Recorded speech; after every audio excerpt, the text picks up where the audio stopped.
So it's been common knowledge now for a couple of weeks that PlayStation announced that they are ending physical media. In 2028, they're planning on phasing out physical discs. And of course, everyone's already had their reactions to it. This isn't any new news, so to speak. But recently we had something happen that I think really made it evident how bad this is going to be for the games industry. Now, of course, digital media does have its perks. Obviously, there's the convenience factor of not having to swap discs. You can just switch games instantly. I understand that a lot of people actually prefer to be able to stream or just play the game digitally. They don't see the discs as a positive. I get that. People genuinely feel that way. I myself think that they're a fantastic thing to have. I like owning the media that I purchase. I think purchasing something should mean you own it. You know, if ownership isn't purchasing, well then piracy isn't theft in my eyes. But hey, that's a different argument for a different day. Recently though, it's very funny the timing of it because everyone's saying digital is the future.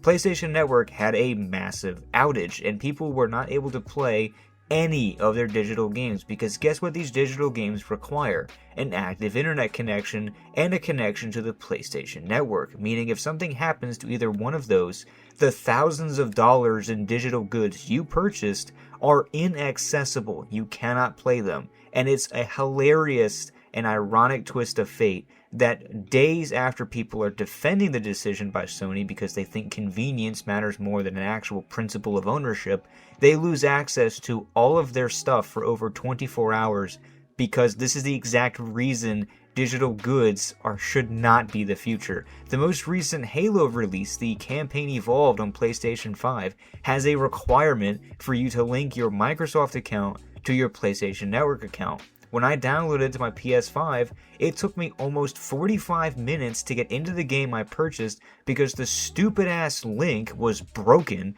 and the Microsoft Authenticator app was not functioning properly. I had to bust out my laptop, log in, restart the thing, even had to go in and reset my password to my Microsoft account because there was a security risk from the amount of times I attempted to log in. All of that just to play a game from the early 2000s that should not have any online-only requirement at all. I get it, you can play online co-op in the most recent campaign Evolved, but it shouldn't require you to use it if you're downloading the entire game to your system. And this, of course, just exposes the whole issue with digital media going forward, and it's something that no one's listening to. They're just burying their heads in the sand and saying that it's the unks, it's the old gen who don't let go of the discs. Oh, it's just collectors. No, it's all of us, and it's affecting us right now. And last Friday was your first real taste of what's going to happen to all the money you are funneling into things you do not own. I don't like this. It's anti-consumer. It's a horrible business practice. It's only going to end looking bad for Sony. Xbox is now in the position to reverse history. The PlayStation 4 won out over the Xbox One because of this exact issue. They were trying to push an always online DRM system. Even for offline single-player games, your Xbox One had to be online.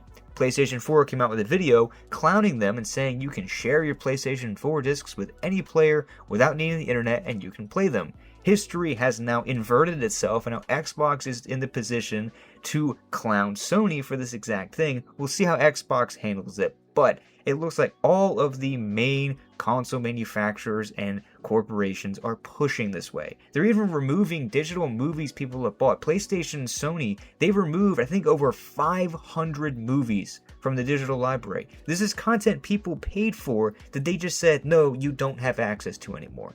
That's the dichotomy when it comes to digital only in the future. Again, there's nothing wrong with digital only. Steam is a fantastic example of this, but Steam doesn't operate the way these guys do, and that's why they're gunning for Steam too. They don't like how pro-consumer that platform is. So even the federal government is sniffing up Steam's skirt, trying to find issues with it, because they don't like not being in complete control of what we have. So like I said before, if this is how they want to play ball, it's how we'll play ball.